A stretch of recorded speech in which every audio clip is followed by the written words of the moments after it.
आप सभी को मेरा प्रणाम। कैसे हैं आप लोग? उम्मीद करता हूं कि अच्छे होंगे।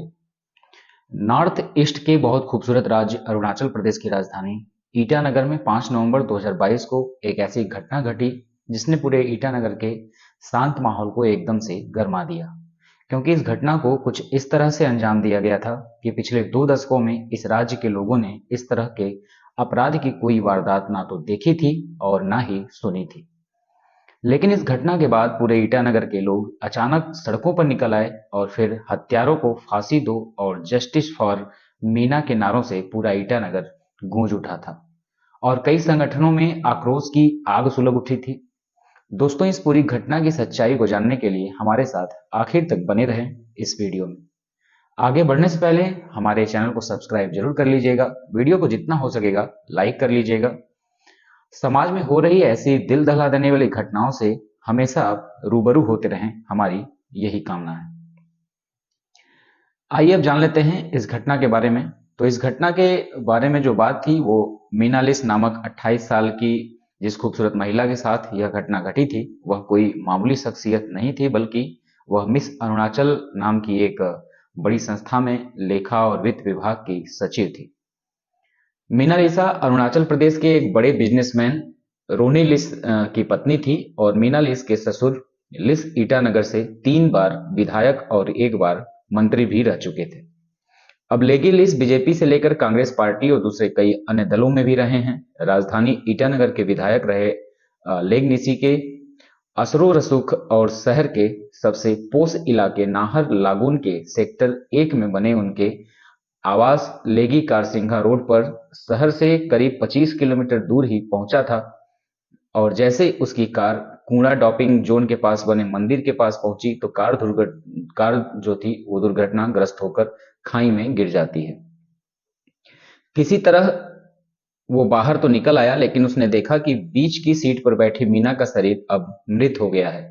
लेकिन हैरानी इस बात पर थी कि ड्राइवर तथा जो सोया था वो पूरी तरह से सुरक्षित था और कुछ लोग ने देखा कि गाड़ी के अंदर एक महिला खून से लथपथ घायल अवस्था में पड़ी है। तो उन्होंने पुलिस कंट्रोल रूम को दुर्घटना की सूचना दी और जिस जगह पर यह दुर्घटना घटी थी वह इलाका राजधानी ईटानगर के बांदर देवा पुलिस स्टेशन के अंतर्गत आता था। अब जब पुलिस को पता चला कि जिस कार का एक्सीडेंट हुआ है उसमें पूर्व विधायक लवली के बेटे पत्नी मीना सवार थी, तो खुद वहां के जो थाना प्रभारी गोसाम अपनी टीम को लेकर घटनास्थल पर पहुंच जाते हैं। लेकिन इंस्पेक्टर गोसाम यह देखकर हैरान थे कि गाड़ी की ड्राइविंग सीट पर बैठा ड्राइवर सोया एकदम सही सलामत था और उसके शरीर पर कहीं कोई भी खरोच तक नहीं आई थी। और ठीक इसी तरह से खाई में लटकी हुई कार भी सड़क से 3 मीटर नीचे बिल्कुल सही सलामत थी। यानी ना तो उस कार के शीशे टूटे हुए थे और ना ही गाड़ी कहीं से डैमेज हुई थी। लेकिन इसके बावजूद भी गाड़ी के बीच वाली सीट पर बैठी हुई मीना बुरी तरह से खून से लथपथ हो चुकी थी।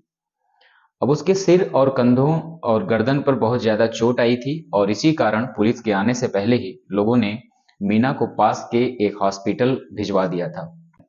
और इस घटना की सूचना पूर्व विधायक रहे मीना के ससुर लेगी लिस और उनके पति रोनी लिस को भी दे दी जाती है। उस उनके द्वारा इस घटना की सूचना पाकर सिंगा में रहने वाले मीना के माता पिता, भाई बहन और अन्य रिश्तेदार भी घटनास्थल पर पहुंच गए। एसपी जिनी ने जब घटनास्थल का निरीक्षण किया तो पहली नजर में उन्हें यह दुर्घटना संदिग्ध लगी। इसलिए फॉरेंसिक टीम ने गाड़ी और घटनास्थल का निरीक्षण किया और जरूरी जरूरी जो सबूत थे उसे जुटाने में वो लग गए, ताकि जिससे यह पता लगाया जा सके कि दुर्घटना किन कारणों से हुई है। ड्राइवर सोया घटनास्थल पर ही मौजूद था, इसलिए पुलिस ने पूछताछ की शुरुआत उसी के बयान से वहां पे कर दी। तब सोया ने बताया कि गाड़ी के ब्रेक फेल हो गए थे और इसी कारण गाड़ी का संतुलन खराब हो गया था और गाड़ी खाई में लुढ़क कर चली गई थी। इसलिए मालकिन मीना बुरी तरह से जख्मी हो गई। लेकिन अब यहाँ पे पुलिस यह देखकर हैरान थी, पूरी तरह से दंग थी कि वो बिल्कुल सुरक्षित था और उसे एक खरोंच भी नहीं आई थी। और उधर पुलिस की एक टीम मीना का बयान लेने के लिए हॉस्पिटल में भेजी गई थी। लेकिन वहां जाने के बाद पता चला कि उसकी मौत हॉस्पिटल में पहुंचने से पहले ही हो गई थी और हॉस्पिटल में मीना के परिजन, जिनमें मायके व ससुराल के लोग भी शामिल थे, जिस कारण वहां का माहौल परिजनों के रोने बिलखने से बेहद गमगीन हो गया था। लेकिन पुलिस की टीम ने दुर्घटना में घायल हुई मीना के शरीर पर आई सभी चोटों की फोटोग्राफी कर ली थी। एसपी जिमी ने इन फोटो को देखा तो पूरी तरह से यह साफ हो गया था कि दुर्घटना का यह जो मामला है वह सिर्फ दिखाने के लिए ही किया गया था। मीना के जो माता पिता थे और रिश्तेदारों के साथ पूर्व विधायक लिसी लेगी भी हॉस्पिटल से दुर्घटना स्थल पर पहुंच चुके थे। लेकिन जिस तरह से गाड़ी और उसका ड्राइवर सही सलामत थे और मीना की दुर्घटना में जो यह हालत हुई थी उसकी, उसे देखकर उन्होंने भी यही आशंका जताई कि ऐसा हो ही नहीं सकता कि मीना को दुर्घटना में इतनी गंभीर चोट लगी हो। लेकिन मीना के पिता जो थे तेज काक ने एसपी जिमी को एकांत में ले जाकर कुछ बताया और उसने अचानक इस दुर्घटना के मामले को एक नया मोड़ दे दिया। और इसके बाद तो पुलिस की जांच करने का जो तरीका था वो बिल्कुल बदल गया और पुलिस ने उसी दिन मीना के शव का पंचनामा तैयार करवाया। उसके शव को पोस्टमार्टम के लिए भिजवा दिया। चूंकि ड्राइवर ने बताया था कि गाड़ी के ब्रेक फेल होने के कारण वह असंतुलित हो गई थी गाड़ी और खाई में जाके गिरी थी। इसलिए पुलिस लाइन से ही मोटर इंजीनियर एक्सपर्ट को घटनास्थल पर बुलवा लिया था और उन्होंने मीना की गाड़ी की जांच पड़ताल की तो मोटर इंजीनियर यह देखकर बिल्कुल दंग रह गया था कि गाड़ी के ब्रेक बिल्कुल ठीक थे। और इसके बाद 2 दिन पहले ही मीना की गाड़ी पर वो ड्राइवर 2 दिन पहले ही आया था और उसकी ये जो भूमिका थी वो शक के घेरे में आ चुकी थी। पुलिस ने उसे अरेस्ट किया और उसके बाद उसके मोबाइल को अपने कब्जे में ले लिया। फिर नाहर लागून पुलिस स्टेशन में उसी दिन इंस्पेक्टर गोसाम ने धारा 289 और धारा 304 आईपीसी के तहत लापरवाही से गाड़ी चलाकर दुर्घटना करने का मामला दर्ज कर लिया था और फिर पुलिस तथा सोया से कड़ाई से पूछताछ करती है पुलिस और उसके मोबाइल की सीडीआर भी निकलवाई जाती है। पूछताछ से पता चलता है कि उसके मालिक जो थे रोनी लिस ने ही यह मोबाइल और फोन नंबर उसे खरीद कर दिया था और 3 दिन पहले ही ये सिम एक्टिवेट हुआ था। अब डिटेल्स खंगालते हुए पुलिस ने उन लोगों को चेक करना शुरू कर दिया था जिन्होंने इस नंबर पर कॉल की थी या इस नंबर से जिन लोगों को कॉल की गई थी या इस नंबर से कॉल मिलाया गया था। अगली सुबह तक मीना के शव को पोस्टमार्टम के बाद उनके घर वालों को सौंप दिया जाता है। पूरे ईटानगर में मीना की संदिग्ध मौत की खबर जंगल की आग की तरह फैल चुकी थी क्योंकि मीना के ससुर लेगिनिस एक बड़ी राजनीतिक हस्ती थे और खुद मीना भी सामाजिक संस्थाओं से जुड़ी हुई थी। इसलिए शव यात्रा में मीना के घर वालों के अलावा बड़ी संख्या में राजनीतिक और सामाजिक संगठनों के जो लोग थे वो भी शामिल हुए थे। और इधर पोस्टमार्टम रिपोर्ट में खुलासा हुआ कि मीना की जो जांघ थी, हथेली थी, सिर और गर्दना पर किसी भारी चीज से प्रहार किया गया था और वहां गहरे कट के भी निशान मिले थे। यह मीना का बायां हाथ भी सूजा हुआ था। मेडिकल जांच करने वाले डॉक्टर और गाड़ी का मुआयना करने वाला एक्सपर्ट अब यह तो साफ कर दिया था कि ऐसी दुर्घटना में इस तरह की चोट नहीं आ सकती थी।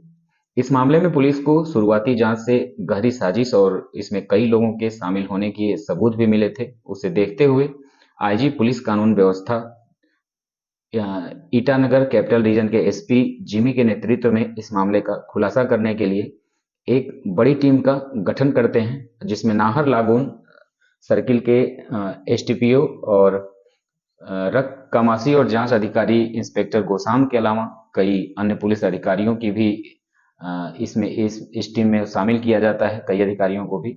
और फिर पुलिस की एक टीम ने मीना के घर से लेकर इस घटना स्थल तक पहुंचने के दौरान जिन मार्गों से मीना की गाड़ी गुजरी थी उन सभी रास्तों के सीसीटीवी फुटेज को भी चेक करना शुरू कर देती है। अब इसके अलावा पुलिस ने घटनास्थल के 1 किलोमीटर के दायरे में इस सड़क के किनारे बनी दुकानों और जो रेडी वाले थे उनसे पूछताछ करती है। पुलिस ने जब छानबीन शुरू की तो उन्हें जल्द ही चश्मदीद गवाहों के रूप में कुछ राहगीर और कुछ रेडी वाले भी मिल गए थे जिन्होंने कार के ब्रेक फेल होने की ड्राइवर थांग सोया की कहानी को झूठा साबित कर दिया और कार के खाई में नीचे गिरने के बाद उन्होंने 50 मीटर की दूरी से देखा था कि उसका ड्राइवर जो था वो गाड़ी से बाहर निकला और पिछली सीट पर पड़ी एक महिला को बाहर निकालने की कोशिश कर रहा था। अब जबकि कारलिंगा ब्लॉक बिंदु पर सड़क के किनारे सब्जी बेच रहे एक रेडी वाले ने बताया कि कार सामान्य गति से उसके सामने से ही गुजरी थी। जिन्होंने कार के ब्रेक फेल होने की ड्राइवर थांग सोया की कहानी को झूठा साबित कर दिया था और कार के खाई में नीचे गिरने के बाद उन्होंने 50 मीटर की दूरी से देखा भी था कि उसका जो ड्राइवर था गाड़ी से बाहर निकला और पिछली सीट पर पड़ी एक महिला को बाहर निकालने की कोशिश कर रहा था। जबकि जो कार थी सिया ब्लॉक बिंदु पर सड़क के किनारे सब्जी बेच रहा एक रेडी वाला बताता है कि कार जो थी वो सामान्य गति से उसके सामने से गुजरी थी और इससे यह कहना गलत नहीं होगा कि उसके ब्रेक फेल नहीं हुए थे। तब तक पुलिस को ड्राइवर तथा उसकी संदिग्ध गतिविधियों के कुछ और दूसरे सबूत भी मिलने लगे थे। इसलिए 6 नवंबर की सुबह ही पुलिस ने उसे आधिकारिक रूप से गिरफ्तार करके उससे कड़ाई से पूछताछ शुरू कर दी। ड्राइवर शुरू में तो बार बार एक ही बात बोलता रहा कि गाड़ी के ब्रेक नहीं लग रहे थे, लेकिन जब पुलिस ने उसके खिलाफ जुटाए गए सारे सबूत एक एक करके उसके सामने रखने शुरू किए तो ड्राइवर जल्द ही टूट गया और उसने अपना जुल्म स्वीकार कर लिया। और फिर उसके मुंह को खोलते ही एक ऐसी साजिश का पर्दाफाश होता है जिसकी कहानी सुनकर सबके रोंगटे खड़े हो जाते हैं। लेकिन अगर पुलिस को एक बार अपराध का सिरा हाथ लग जाए तो पुलिस उसको अंतिम छोर तक पहुंचने में ज्यादा समय नहीं लगाती। पुलिस ने उसी दिन ताबड़तोड़ छापेमारी करते हुए जिले से सोया के साथ मीना लिसी की हत्या की साजिश में शामिल रहे 3 और आरोपियों को अपने कब्जे में ले लेती है और उनको गिरफ्तार कर लेती है। लेकिन सबसे बड़ी हैरानी की बात यह थी कि मीना की हत्या की सुपारी उसके पति रोनी लिसी ने ही दी थी। कपवा रोनी का पुराना जानकार था। उसने ही सुपारी लेने के बाद मीना की हत्या कराने के लिए हत्यारों का इंतजाम भी करवाया था और फिर पूरे प्लान के तहत इस जो वारदात थी उसको अंजाम दिया गया था ताकि यह जो है हत्या न लगे बल्कि एक दुर्घटना लगे। पुलिस ने आरोपियों से पूछताछ के लिए अदालत से उनका रिमांड ले लिया और उसके बाद उनके बयानों की पुष्टि की जाने लगी क्योंकि हत्या का आरोप मृतिका के पति और एक प्रभावशाली पूर्व विधायक के बेटे पर था। इसलिए पुलिस आरोपों को साबित करने के लिए सबूत जुटा लेना चाहती थी और इसी बीच जब यह बात सार्वजनिक हो जाती है कि मीना की हत्या उसके पति रोनी ने सुपारी देकर हत्यारों से करवाई है तो राजनीतिक और सामाजिक संगठन जितने भी थे वे धरना प्रदर्शन और कैंडल मार्च के जरिए पुलिस पर दबाव बनाना शुरू कर देते हैं।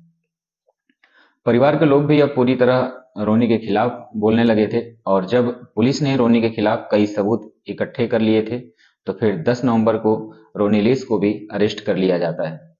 लेकिन पुलिस को इस हत्याकांड की जो थ्योरी थी अब तक पता चली थी जो वो उसके मुताबिक पुलिस को इस मामले में 2 और अन्य लोगों की तलाश थी और उसके लिए सबूत जुटाने का काम शुरू कर दिया गया था पुलिस के द्वारा। और आखिरकार 18 नवंबर को पुलिस ने रोनी की प्रेमिका चुमताया और उसकी कंपनी में काम करने वाले मैनेजर विजय विश्वास को भी इस हत्याकांड की साजिश में शामिल होने के आरोप में गिरफ्तार कर लिया। फिर इन सभी आरोपियों की गिरफ्तारी के बाद जांच अधिकारी ने दुर्घटना के इस मामले को हत्या और साजिश की धाराएं लगाकर प्लानिंग के तहत की गई हत्या में बदल दिया और इसके बाद मीना हत्याकांड की जो कहानी सामने आई वो बहुत ही भयानक थी। दरअसल रोनी लिस एक संपन्न परिवार का लड़का था। परिवार में 2 छोटे भाई और एक बहन थी। उसके पिता राजनीति में होने के साथ साथ एक बड़ी संपत्ति के मालिक भी थे। उन्होंने अपने सभी बच्चों के नाम पर संपत्तियां खरीदी थी। रोनी उनका बड़ा बेटा था और रोनी इंटर करने के बाद इंजीनियरिंग भी किया हुआ था और उसके पिता ने उसको 2 कंपनी भी खुलवा कर दी थी। ईटानगर में उनकी पहली कंपनी लिस वेन होम मार्केटिंग प्राइवेट लिमिटेड है जो उन्होंने सन 2012 में शुरू की थी। 3 साल पहले ही रोनी लिस ने अपनी बेटी के नाम पर ग्लोबल इफ्रिक प्राइवेट लिमिटेड के नाम से दूसरी कंपनी शुरू की थी और उसकी प्रेमिका चुमताया भी इसी कंपनी में उसके साथ ही काम किया करती थी। सन 2008 में कॉलेज में पढ़ाई के दौरान ही रोनी और मीना की दोस्ती हो गई थी और आगे चलकर ये दोस्ती प्यार में बदल गया था। मीना कारसिंगा में रहने वाले एक मध्यम वर्गीय परिवार की बेहद खूबसूरत और घरेलू लड़की थी और मीना की इसी खूबसूरती पर रोनी मनमिटा था। उससे प्यार करने लगा था। फिर इन दोनों ने शादी करने का फैसला कर लिया, लेकिन मीना एक मध्यम वर्गीय परिवार की लड़की थी, इसलिए मीना के परिवार वाले यह सोच रहे थे कि रोनी एक बड़े परिवार का लड़का है और कहीं ऐसा ना हो कि उसके परिवार वाले जो हैं इस शादी के लिए राजी ना हो, क्योंकि उनकी हैसियत रोनी के परिवार के सामने कुछ भी नहीं थी। मीना और रोनी की बार बार समझाने के बाद मीना के परिवार की झिझक दूर हो जाती है और दोनों के मिलने का रास्ता जो है वो साफ हो जाता है। और फिर 2012 का वो समय भी आ जाता है। दोनों परिवार की सहमति से रोनी और मीना ने शादी भी कर ली थी। शादी के 2 साल बाद यानी 2013 में इन दोनों के प्यार की निशानी के रूप में इनके यहाँ एक बेटी पैदा हुई, जिसका नाम बड़े ही प्यार से लिसियामी रखा गया था। लेकिन साल 2017 में अचानक मीना के परिवार वालों को पता चला कि रोनी ने मीना को तलाक देने के लिए अदालत में अर्जी दी है। मीना के परिवार के लोग परेशान हो जाते हैं, क्योंकि जिस लड़की से शादी करने के लिए रोनी उनके सामने मिन्नतें कर रहा था, अब वह उस पत्नी को तलाक क्यों देना चाहता था। यह उनकी समझ से बिल्कुल परे था। और फिर इस पूरे मामले को जानने के लिए मीना के घर वाले रोनी के घर पहुंचते हैं। तो मीना ने बताया कि रोनी कुछ दिनों से चुमी ताया नाम की एक लड़की है, उसके प्यार में पागल हो चुका है। और जब से चुमी ताया रोनी की जिंदगी में आई है, उसके बाद से हम दोनों के प्यार में न सिर्फ दरार आई है, बल्कि रोनी अब छोटी छोटी बातों पर मीना के साथ मारपीट भी करने लगा था। उसे बहुत परेशान भी करता था और कभी वह खाने में कमी निकाल कर उसे उससे मारपीट करने लगता था और कभी घर साफ नहीं होने को लेकर मीना से झगड़ा करने लगा था। जब यह बात मीना के परिवार वालों को पता चली तो उन्होंने रोनी के माता पिता और उसके भाई बहनों के साथ मिलकर बैठकर इस मामले को सुलझाना चाहा। लेकिन रोनी के माता पिता को जब इस बात का पता चला कि रोनी की जिंदगी में किसी दूसरी महिला ने जगह ले ली है, तो उन्होंने भी रोनी को बहुत समझाया और उन्होंने उसी साल सन 2017 में रोनी के कहने पर उसे एक नया घर खरीद कर दिया। उससे वादा लिया कि वह मीना के साथ उस घर में बड़े ही प्यार से रहेगा। दोनों परिवारों को यही उम्मीद भी थी। अलग घर में रहने के बाद दोनों के बीच जो खोया था वो शायद फिर से पनप जाए, जो प्यार खो गया था। लेकिन कुछ दिन ठीक रहने के बाद रोनी फिर से अपनी नई गर्लफ्रेंड की बाहों में खो गया। वह कई दिन तक घर से गायब रहने लगा था। अगर मीना कोई ऐतराज करती थी तो वह उसके साथ मारपीट भी करता था। कहता था कि अगर तुम मेरे साथ शादी रखना चाहती हो तो मुझे तलाक दे दो। यानी एक तरह से रोनी ने अब मन बना लिया था कि किसी भी तरह से मीना उसकी जिंदगी से निकल जाए। और साल 2018 में एक बार फिर वह बात मीना के घर वालों तक पहुंच जाती है और मीना के घर वाले उसके नए घर पहुंच गए, जहां एक बार फिर से दोनों परिवार के लोगों के बीच पंचायत हुई। मीना ने परिवार वालों को जब रोनी की हरकतों के बारे में बताया तो उसके परिवार वालों को भी लगा कि अगर रोनी के दिल से मीना के लिए प्यार खत्म ही हो गया है तो ऐसे में अपनी बेटी को यातना सहने के लिए उसके घर में छोड़ने का कोई फायदा नहीं है। इसलिए उन्होंने मीना को अपने साथ चलने के लिए कहा, लेकिन रोनी के पिता ने मीना को ले जाने से मना कर दिया और रोनी को पूरे परिवार के सामने बहुत डांट फटकार लगाई गई। उसका नतीजा यह निकला कि रोनी को अपनी हरकतों पर कुछ पछतावा हुआ और उसने दोनों परिवारों के सामने अपने द्वारा किए गए सभी कामों के लिए माफी मांगी। उसे शर्मिंदगी महसूस क्या हुई वो जताने की कोशिश कर रहा था। उसने यह स्वीकार किया कि मीना ही उसकी असल और इकलौती मोहब्बत है और वह उसकी बेटी की माँ भी है। उस दिन रोनी ने दोनों परिवार के लोगों के बीच यह वादा किया था कि भविष्य में मीना को उसकी तरफ से किसी भी तरह की कोई शिकायत नहीं आएगी, वो कोई मौका नहीं देगा। और इसके बाद वक्त बीतने लगा। मीना के घर वाले उसकी हर गृहस्थी के बारे में फोन करके उससे पूछते रहते थे, लेकिन मीना ने अपने परिवार वालों को फिर कभी ऐसी कोई जानकारी नहीं दी जिससे कि उन्हें यह पता चले कि रोनी फिर से उसे परेशान कर रहा है।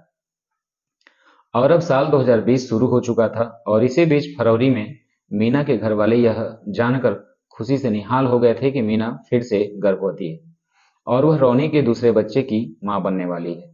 इसके बाद तो घर वालों को भी यह यकीन हो गया था कि रोनी और मीना के बीच में प्यार मजबूत हो चुका है। लेकिन उनको यह नहीं पता था कि मीना को प्रेग्नेंट करना भी रोनी की एक साजिश का हिस्सा ही था। और फिर 5 नवंबर को अचानक मीना के परिवार वालों को सूचना मिली कि मीना एक दुर्घटना में बुरी तरह से घायल हो चुकी है और उसे हॉस्पिटल में भर्ती कराया गया है। लेकिन जब तक मीना का परिवार हॉस्पिटल पहुंचा तब तक उसकी मौत हो चुकी थी।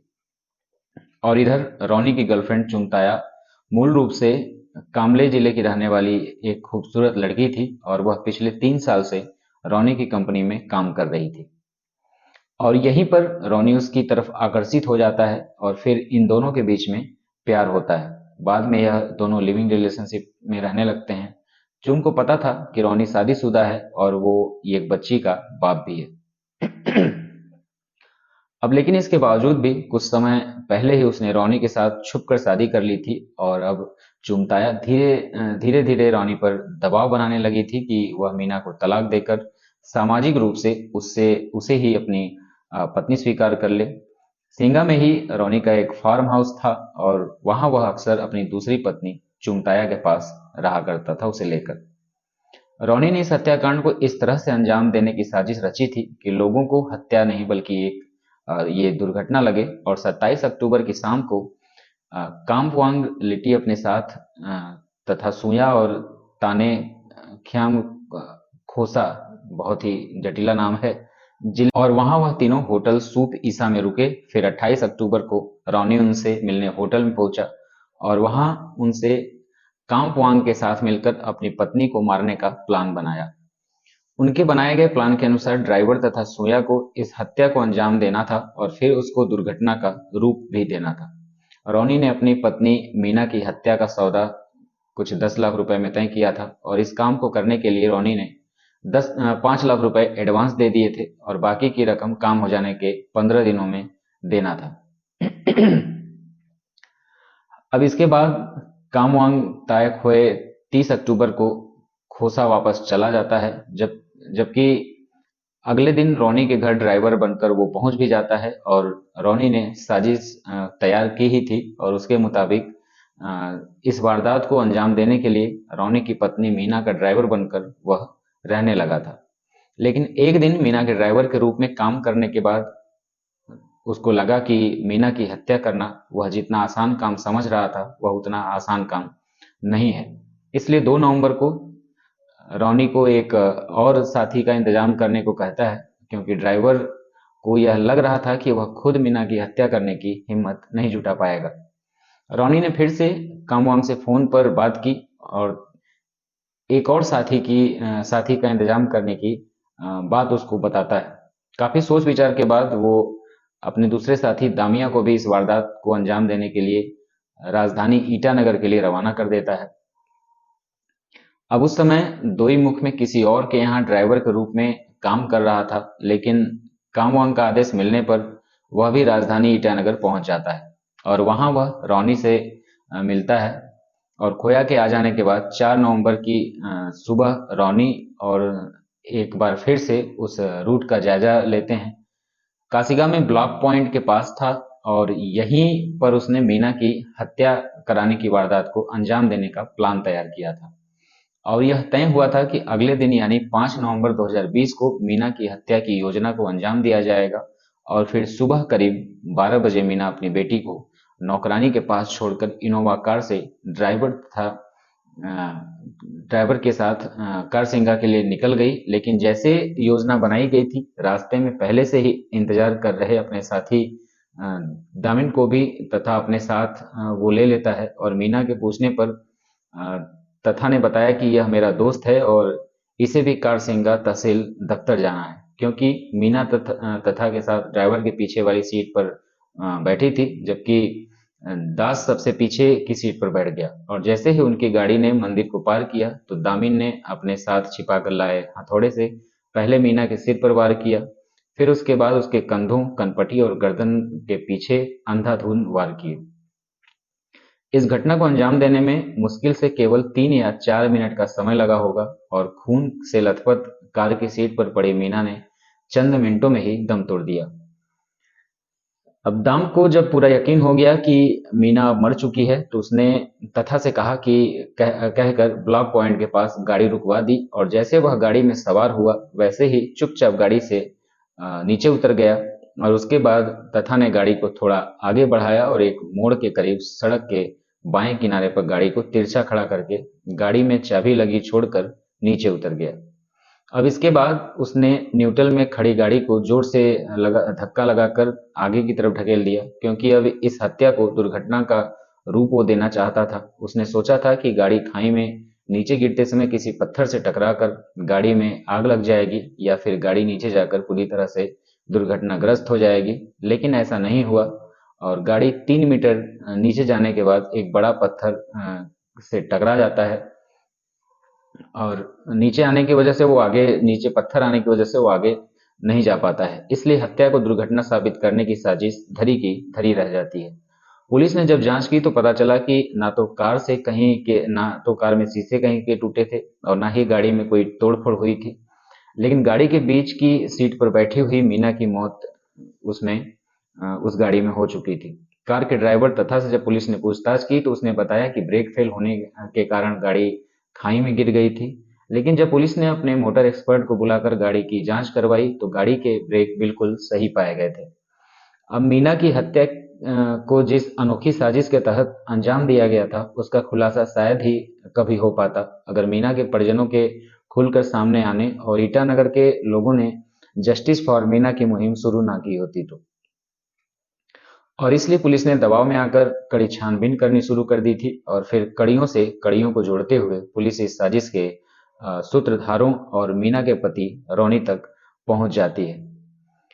रोनी को भी अरेस्ट कर लिया जाता है बाद में। पुलिस ने रोनी की गर्लफ्रेंड को भी गिरफ्तार कर लिया, क्योंकि पुलिस जांच में यह पाया जाता है कि चुमताया को ये जो पूरी घटना हुई, चुमताया को पूरी घटना पता थी, इस पूरे वारदात की जानकारी थी उसे। भले ही वह इस वारदात में पूरी तरह से शामिल नहीं थी, लेकिन उसी के उकसाने के कारण ही रोनी ने मीना की हत्या करने का जो फैसला बनाया था वो उसके बहकाने पे ही बनाया था। अब पुलिस ने इस हत्याकांड में विजय विश्वास नाम के आरोपी को भी गिरफ्तार कर लिया था। विजय रोनी की कंपनी में ही काम किया करता था। असम के नौगांव का रहने वाला विजय पिछले कई सालों से कंपनी में काम करते हुए रोनी का सबसे वफादार और भरोसेमंद आदमी बन चुका था।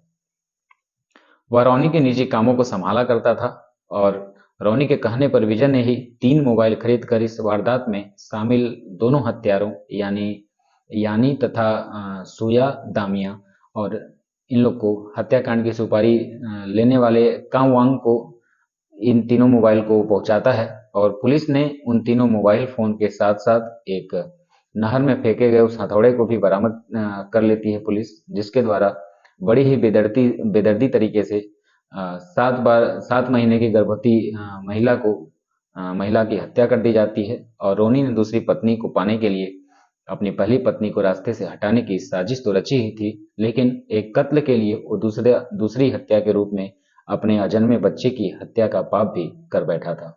और इसी तरह से रोनी ने अपनी मासूम पत्नी और उसकी कोख में पल रहे अपने ही बच्चे को इस दुनिया में आने से पहले ही मौत की नींद सुला दिया।